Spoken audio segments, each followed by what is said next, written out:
Perfecto. Vamos a analizar entonces el comentario básico número 5. Vamos a entrar ya de lleno en eso. Y junto con todo lo que voy a exponer ahora, contemplaré todo lo que tú ya has puesto, hermano George, en el post que estamos siguiendo, ¿cierto? A través de la página que ustedes, los testigos de Jehová, administran. Cito lo que tú escribiste. Con Efesios 2, 11, 19. Presentando al nuevo pueblo de Dios formado por judíos y gente de las naciones creyentes en Jesucristo. Es curioso que presentes este capítulo de Efesios como fundamento para respaldar tu doctrina de reemplazo. ¿Sabías que tu creencia se llama teología de reemplazo? Donde esta teología enseña que Yahweh cambió a su pueblo por otro pueblo, los cristianos. Y aunque ya había presentado mis argumentos en otro punto analizando este mismo capítulo, le daré otro enfoque para que puedas comprobar tú mismo a quién se les está hablando en él. Muertos por el pecado. Observemos el verso 1. Y Él os dio vida a vosotros cuando estabais muertos en vuestros delitos y pecados. Efesios 2, 1. Yo sé que ya te he hecho esta pregunta durante este debate, pero por favor ahora respóndela. ¿Qué es pecado? Véase 1 de Juan 3:4. Reflexiona a quién se está dirigiendo el autor y respóndeme la pregunta. La incircuncisión. Comparemos la escritura anterior con la siguiente, o sea, comparemos Efesios 2:1 con Colosenses 2:13. Y a vosotros, estando muertos en pecado, y en la incircuncisión de vuestra carne, os dio vida juntamente con él, perdonándoos todos los pecados. Colosenses 2:13. Mucha atención. No solo se está indicando que los referidos en este pasaje de Colosenses 2:13 estaban muertos por estar en pecados, sino que también estaban muertos por estar incircuncidados en la carne, lo cual también es pecado. ¿Es la circuncisión una tradición israelita o del judaísmo? ¿Es la circuncisión una tradición de gentiles paganos? Para reflexionar. Por favor, conecta la escritura anterior de Colosenses 2:13 ahora con la de Isaías 52. Las buenas nuevas de paz no vendrá más incircunciso ni inmundo. Despierta, despierta, vístete de poder, oh Sión. Vístete tu ropa hermosa, oh Jerusalén, ciudad santa, porque nunca más vendrá a ti incircunciso ni inmundo. Cuán hermosos son sobre los montes los pies del que trae alegres nuevas, el que anuncia la paz, del que trae nuevas del bien, del que publica salvación. ¿Te suena conocido todo eso? Del que dice a Sión, tu Dios reina. Isaías 52, 1, 7. Este pasaje, este versículo de Isaías, todos estos versículos de Isaías, están anunciando, ¿cierto?, que a Sión o a Jerusalén llegará un rey, ¿cierto? Y ese rey va a restablecer y va a regenerar la ciudad santa, la ciudad amada, en donde no entrará más un incircunciso ni inmundo. ¿Mm?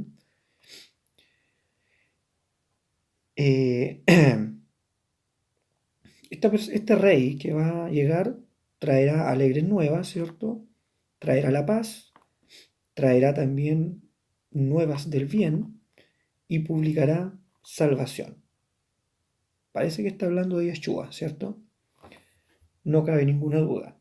Entonces, ¿de quién era Dios Yahweh? ¿De los paganos? Ahora, sigamos profundizando en Efesios. La misericordia de Yahweh para su pueblo. Pero Dios, que es rico en misericordia, por su gran amor con que nos amó, aun estando nuestros muertos en pecado, nosotros muertos en pecados, nos dio vida juntamente con Cristo, por gracia sois salvos. Efesios 2, 4, 5. El énfasis de estos dos versículos de Efesios es la misericordia de Yahweh. Está mostrando un Dios que es rico en misericordia, por lo cual, ¿cierto? Ellos fueron dados, Dios, por lo cual trajo la vida, ¿cierto? Para aquellos que estaban muertos en pecados. Y como ya vimos, ¿quiénes son los que estaban muertos en pecados? Y no solo eso, sino que también estaban muertos en la incircuncisión de su carne.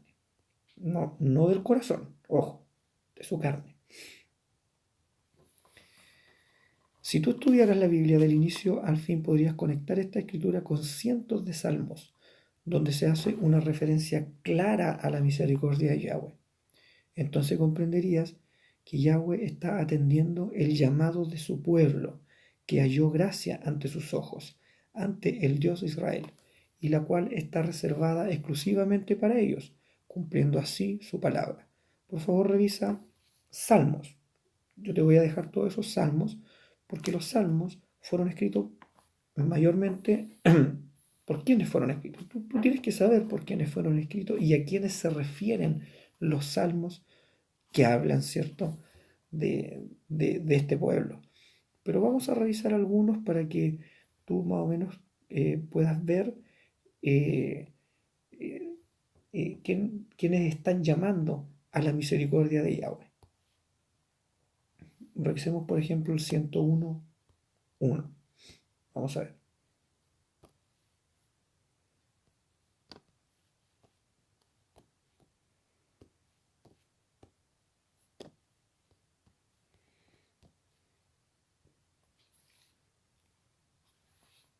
Salmo de David.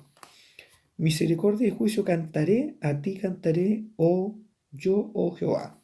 ¿Cierto? Revisemos el 6.4. Veamos qué es lo que dice.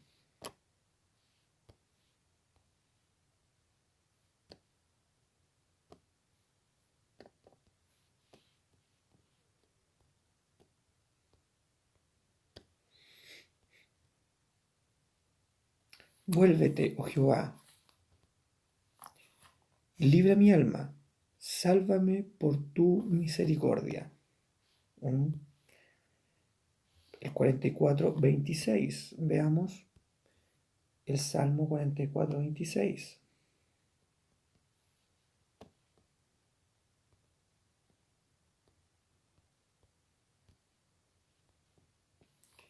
Levántate para ayudarnos y redímenos por causa de tu misericordia. ¿De quién está hablando? ¿Quiénes están llamando a que sean redimidos? 85.7. Veamos ahora el Salmo 85.7.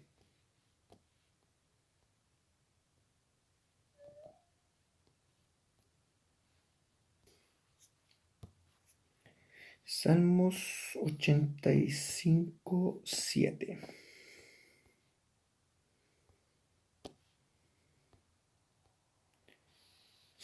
Muéstranos, oh Jehová, tu misericordia, y danos tu salvación. Ya. Estos salmos, estos versículos son solo un ejemplo que te muestran, ¿cierto?, que Yahweh está atendiendo a la llamada de su pueblo Israel, trayendo para ellos la misericordia. Pero profundicemos aún más. Ahora hablemos un poco de las buenas obras preparadas de antemano para que anduviésemos en ellas, ¿cierto? Efesios 2, 8, 10 dice así: porque por gracia sois salvos por medio de la fe, y esto no de vosotros, pues es don de Dios, no por obras, para que nadie se gloríe, porque somos hechuras suyas, creados en Cristo Jesús para buenas obras, las cuales Dios preparó de antemano para que anduviésemos en ellas. Porque claro, la casa de Israel no puede ser salva por obras, y lo ratifica de esa forma para que nadie se pueda gloriar, ni la casa de Judá, ni la casa de Israel, ya que todas ellas, sus obras, eran malas. ¿Cómo podrían gloriarse o ser salvos por ellas si sus obras eran todas malas? Conectemos esta escritura con Juan 3:19. Vamos a ver. Aquí vamos a ver a Juan 3:19. Dice San Juan 3:19. Dice así. Y esta es la condenación, que la luz vino al mundo y los hombres amaron más las tinieblas que la luz, porque sus obras eran malas. ¿Qué más? Colosenses 1:21. Revisemos.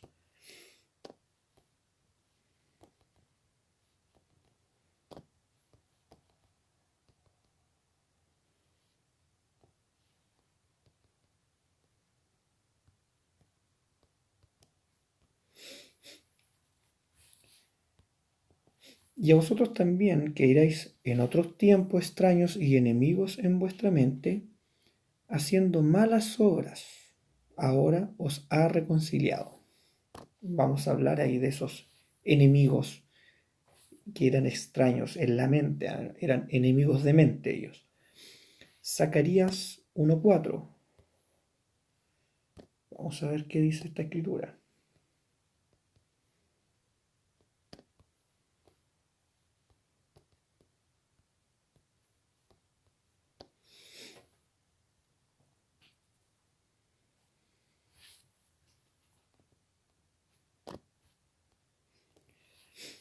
No seáis como vuestros padres, a los cuales clamaron los primeros profetas, diciendo: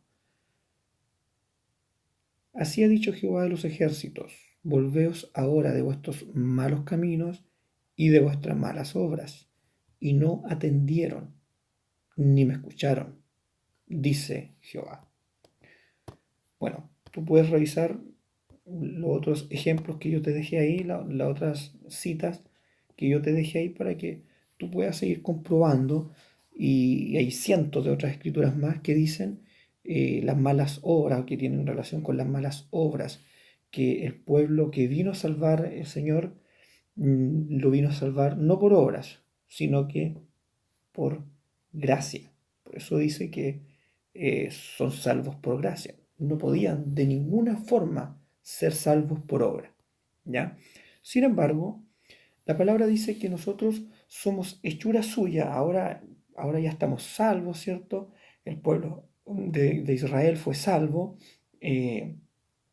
por la fe, ¿cierto? Por lo tanto, son una nueva criatura y somos, dice aquí, porque somos hechura suya, creados en Cristo Jesús para buenas obras, ya las cuales Dios preparó de antemano para que anduviésemos en ahí. Entonces, nosotros debiéramos preguntarnos,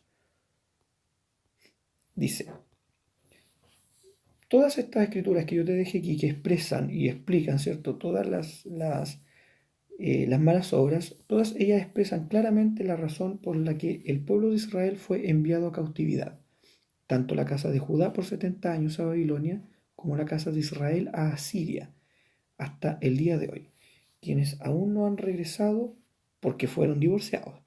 La ley de Yahweh les prohíbe volver. Yo expliqué esto en otro comentario, en otra refutación sobre los comentarios que estuvimos viendo anteriormente. Lo pueden revisar ahí, aquí en este mismo post.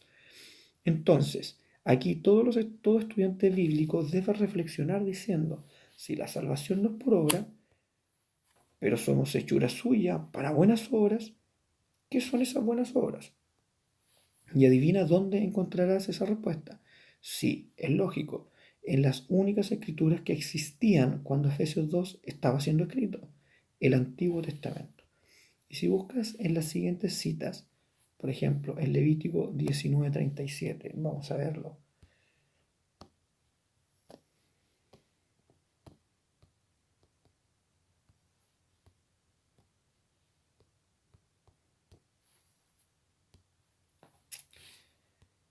Dice, guardad pues todos mis estatutos y todas mis ordenanzas y ponedlo, ¿por qué? Por obra. yo Jehová. Ahí te va dando más o menos una noción de lo que se refiere la palabra a las buenas obras, las cuales ya habían sido preparadas de antemano. Levíticos 28. Vamos a ver aquí, porque estas obras habían sido preparadas ya antemano. Levítico 28. ¿Qué más dice? Guardad mis estatutos y ponedlos por obra. Yo Jehová os santifico. ¿Qué estatutos, a qué estatutos se estará refiriendo esta palabra? Para que usted reflexione, hermano George. Levítico 25:18. Vamos a ver Levítico 25:18.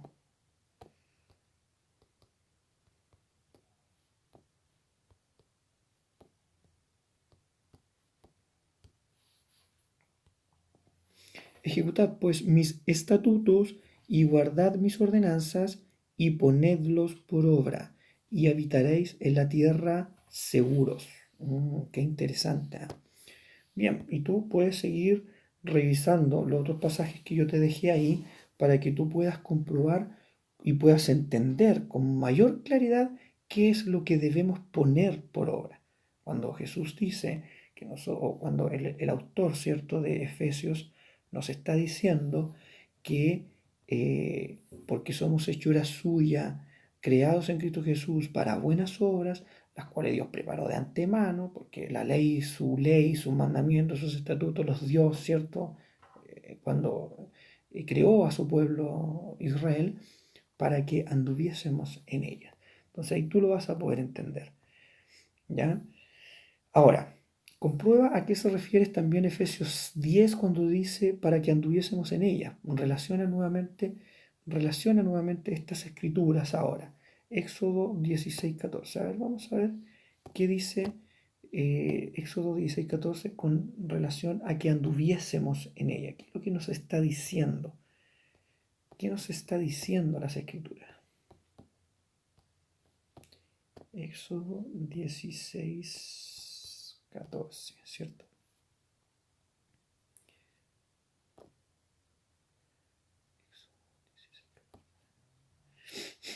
Éxodo 16:14, y cuando lo recibo,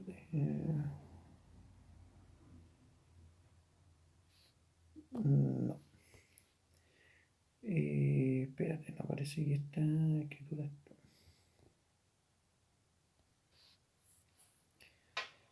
Buscando entonces Éxodo 16:4. Vamos a revisar ahí. Éxodo, perdón, ahí.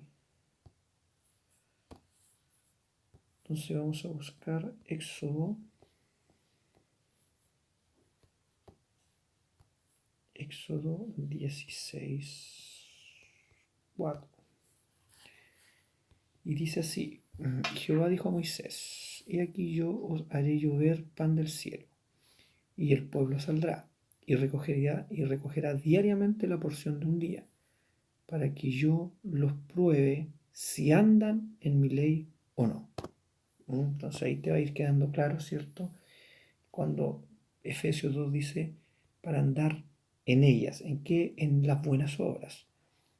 Daniel 9:10 también nos hace referencia a andar en las buenas obras, que debemos andar en las buenas obras. Daniel 9:10.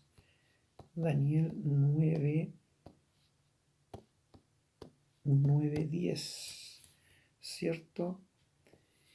Y no obedecimos a la voz de Jehová nuestro Dios para andar en sus leyes que Él puso delante de nosotros por medio de sus siervos los profetas, ¿cierto? Entonces estamos conectando la relación estrecha que hay entre las buenas obras y andar en las buenas obras, ¿cierto?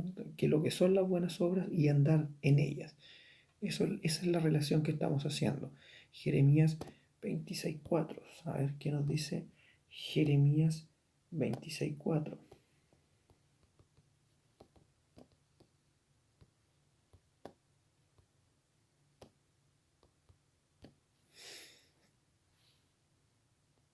Les dirás pues, así ha dicho Jehová: si no me oyereis para andar en mi ley, la cual puse ante vosotros.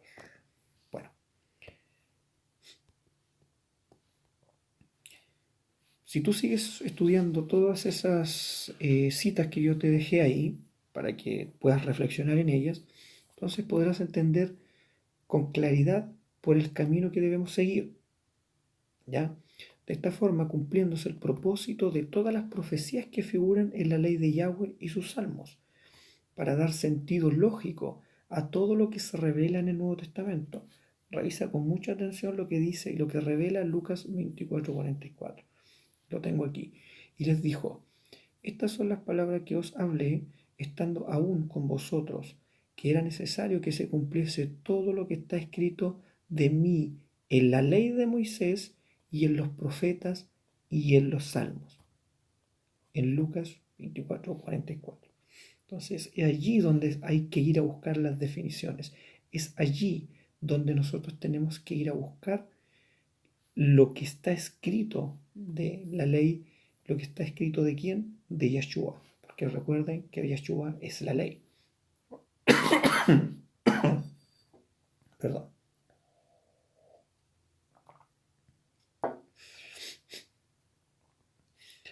¿Aún te quedan dudas sobre quiénes son los referidos de Efesios 2? Bueno, si aún las tienes, déjame terminar con lo siguiente. A los que están cerca y están lejos. Quiero que recordemos el siguiente pasaje de Daniel, cuando ora por el pueblo santo, y quiero profundizar en el verso 7 de aquella oración. Daniel 9:7. Tuya es, Señor, la justicia, y nuestra la confusión de rostro, como en el día de hoy lleva todo hombre de Judá. Los moradores de Jerusalén, ellos son los moradores de Jerusalén, el pueblo de Judá, la tribu de Judá, la casa de Judá, y todo Israel, los de cerca y los de lejos. Los de cerca son los moradores de Judá, de Jerusalén, ¿cierto? La casa de Judá, y los de lejos, la casa de Israel, los que fueron esparcidos por todas las naciones. Sigue diciendo, en todas las tierras a donde los has echado, a causa de su rebelión con que se rebelaron contra ti. Entonces, Pablo está conectando de forma clara y evidente la escritura de Daniel con lo que él está exponiendo en Efesios 2. Dice, en aquel tiempo estabais sin Cristo, alejados de la ciudadanía de Israel. Alejados de la ciudadanía. ¿Sabes lo que eso significa? Alejados de una ciudadanía que ya no eres ciudadano, que alguna vez fuiste ciudadano de ese pueblo, pero ahora ya no lo eres. Has sido alejado de esa ciudadanía. Está hablando claramente de la casa de Israel. Y ajenos a los pactos de la promesa. Ya estaba ajeno, ¿cierto? Porque la ley de adulterio, como Yahweh los divorció, entonces la ley de adulterio no les permitía volver. Sin esperanza y sin Dios en el mundo. Pero ahora en Cristo Jesús, vosotros que en otros tiempos estabais lejos, ¿cierto? Porque Él divorció a la casa de Israel, las 10 tribus del norte, las divorció, las mandó a cautiva a Asiria, las cuales hasta el día de hoy todavía no han regresado. Habéis sido hechos cercanos. O sea, ahora vino Dios, abolió esa ley que les impedía volver, la ley de adulterio. ¿Cómo la abolió?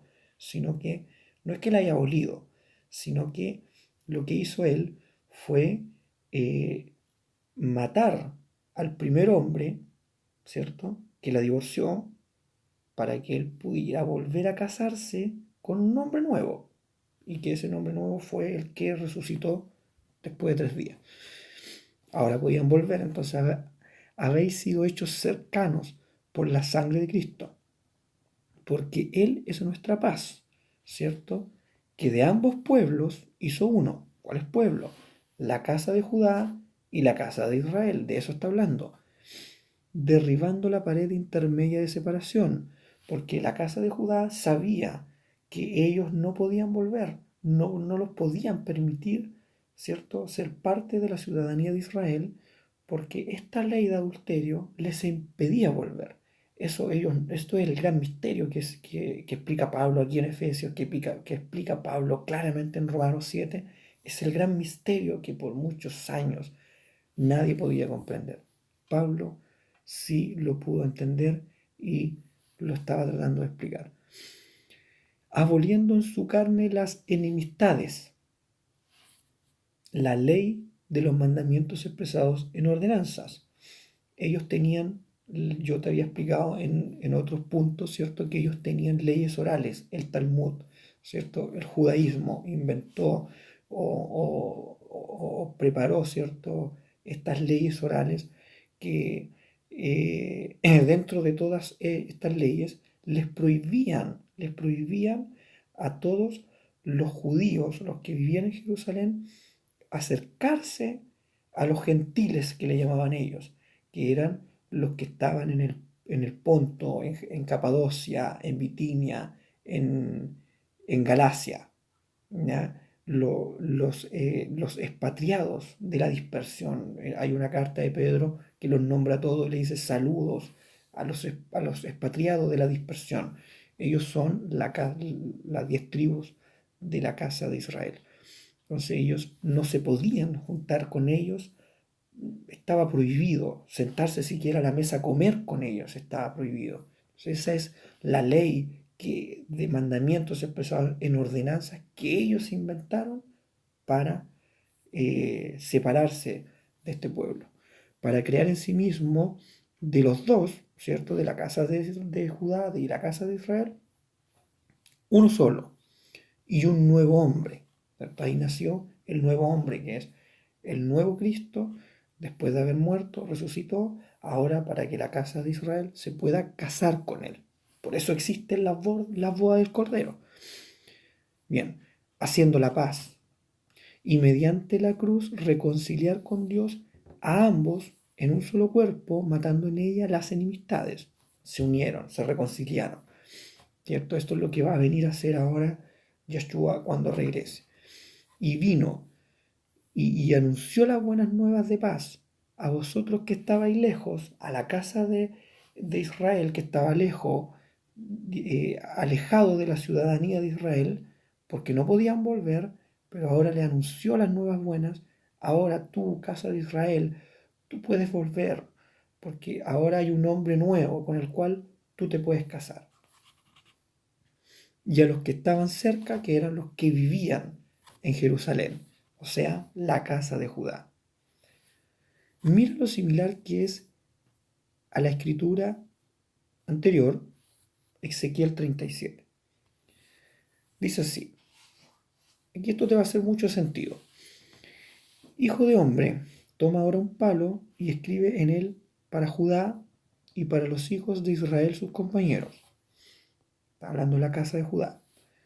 Toma después otro palo y escribe en él para José, palo de Efraín, y para toda la casa de Israel sus compañeros.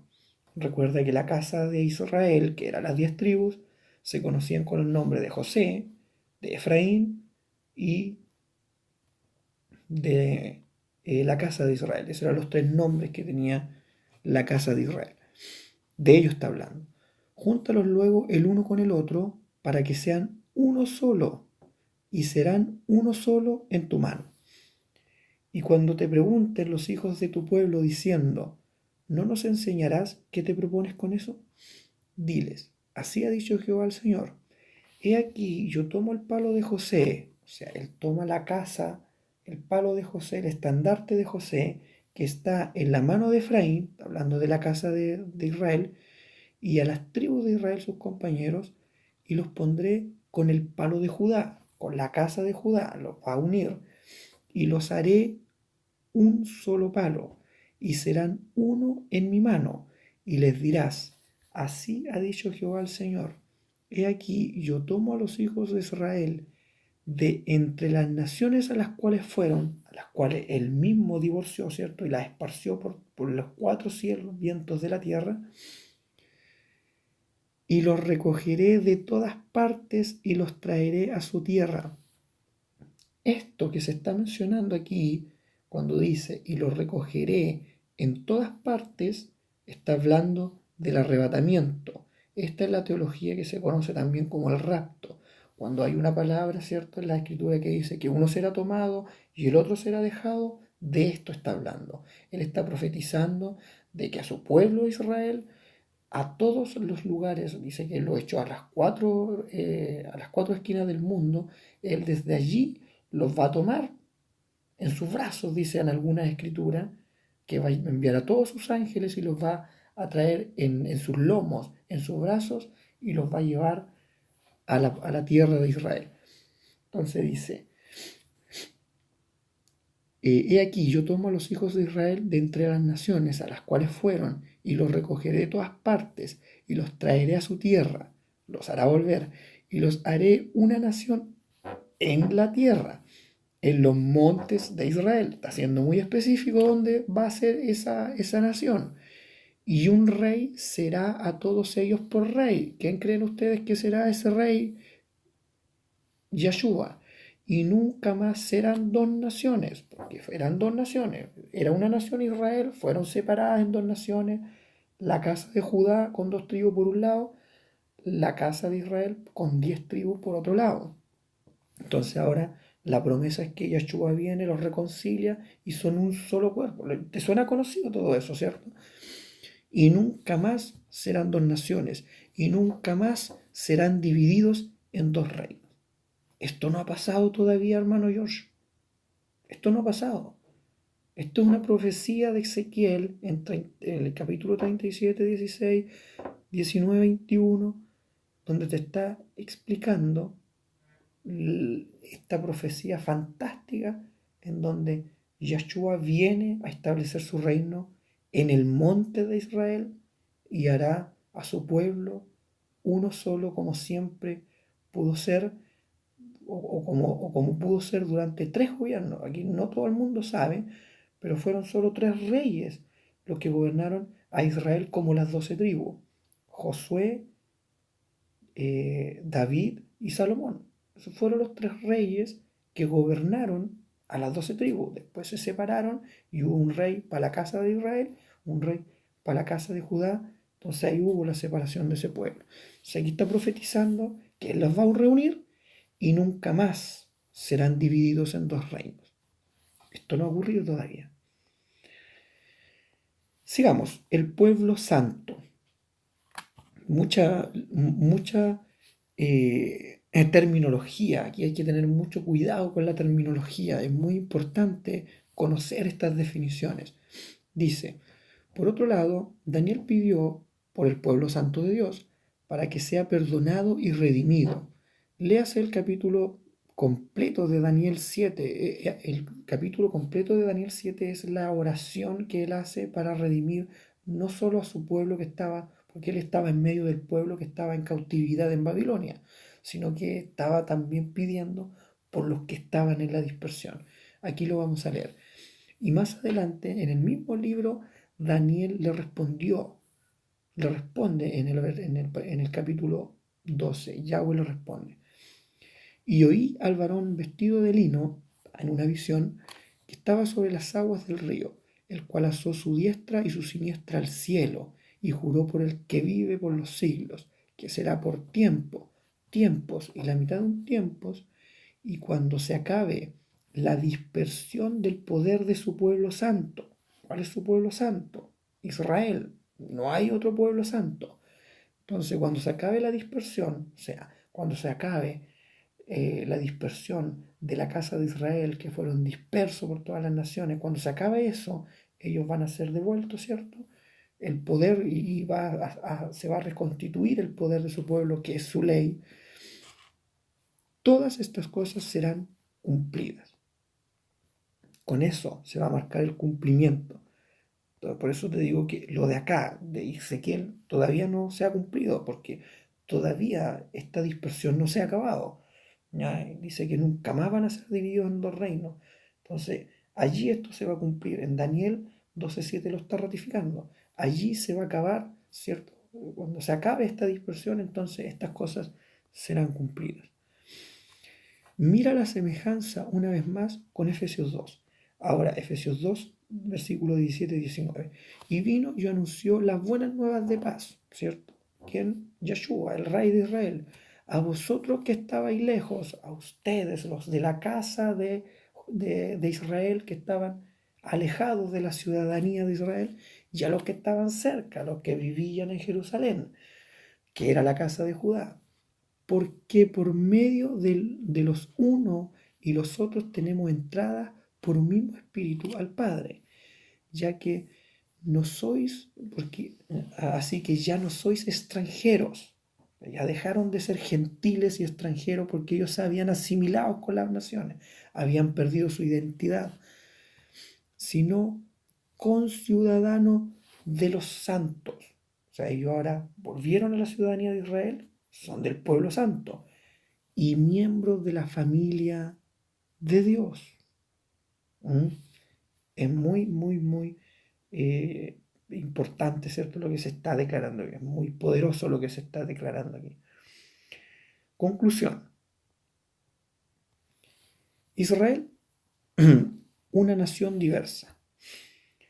Para hacer tu punto básico número 5, categóricamente en Efesios 2 no se está presentando a ningún pueblo nuevo de Dios, así como tú lo expresas en tu enunciado, sino que se están presentando buenas nuevas para su pueblo Israel, para aquellos que están cerca, la casa de Judá, y aquellos que estaban lejos, la casa de Israel, los que fueron divorciados por los cuatro vientos, e invitando a todos los demás pueblos y naciones.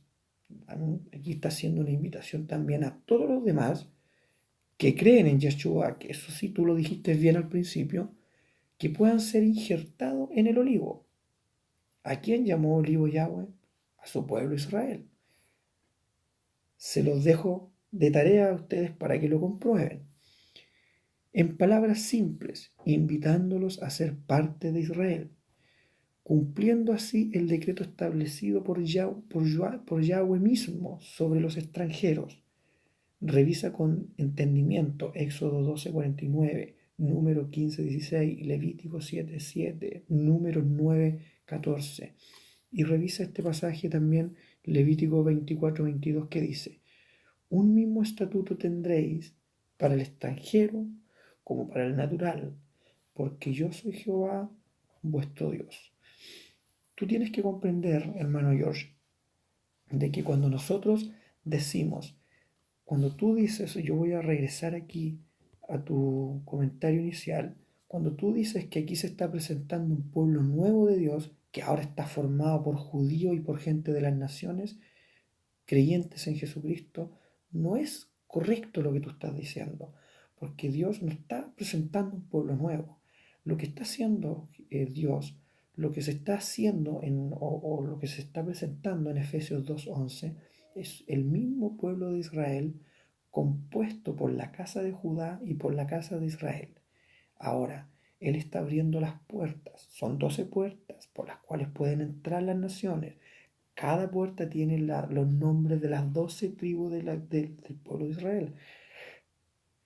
Ellos que crean en Jesús, que guardan sus mandamientos, pueden ser parte del pueblo de Israel. O sea, son ahora israelitas. Entonces, ¿ellos qué tienen que hacer siendo israelitas? Cumplir la ley de Dios, la cual no está abolida porque Dios lo dijo, Jesús lo dijo. No penséis que he venido, ¿cierto?, a abolir la ley, que no pasará ni el cielo ni la tierra, que ni una tilde ni un punto pasará, se eliminará de su ley. Y yo la última vez que revisé, el cielo y la tierra todavía están aquí. Entonces, su ley está vigente.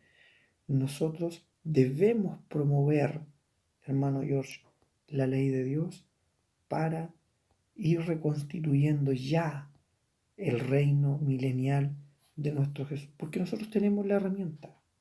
La ley está ahí dada, es el poder del pueblo, es la verdad de su pueblo, de los que creemos en él. Bueno, aquí termino de rebatir, ¿cierto? De refutar de tu punto 5 y voy a entrar ya en el punto 6, esperando a lo mejor alguna refutación de tu parte y bueno, espero eh, que te encuentres bien, que hayas tenido un buen fin de semana. Saludos, hermano George, a ti y a toda tu comunidad religiosa y que Yahweh ilumine sus entendimientos, tu entendimiento y el entendimiento de tus hermanos, de tus círculo religioso y tu círculo social. Eso, me despido. Shalom, que tengas una bendecida semana.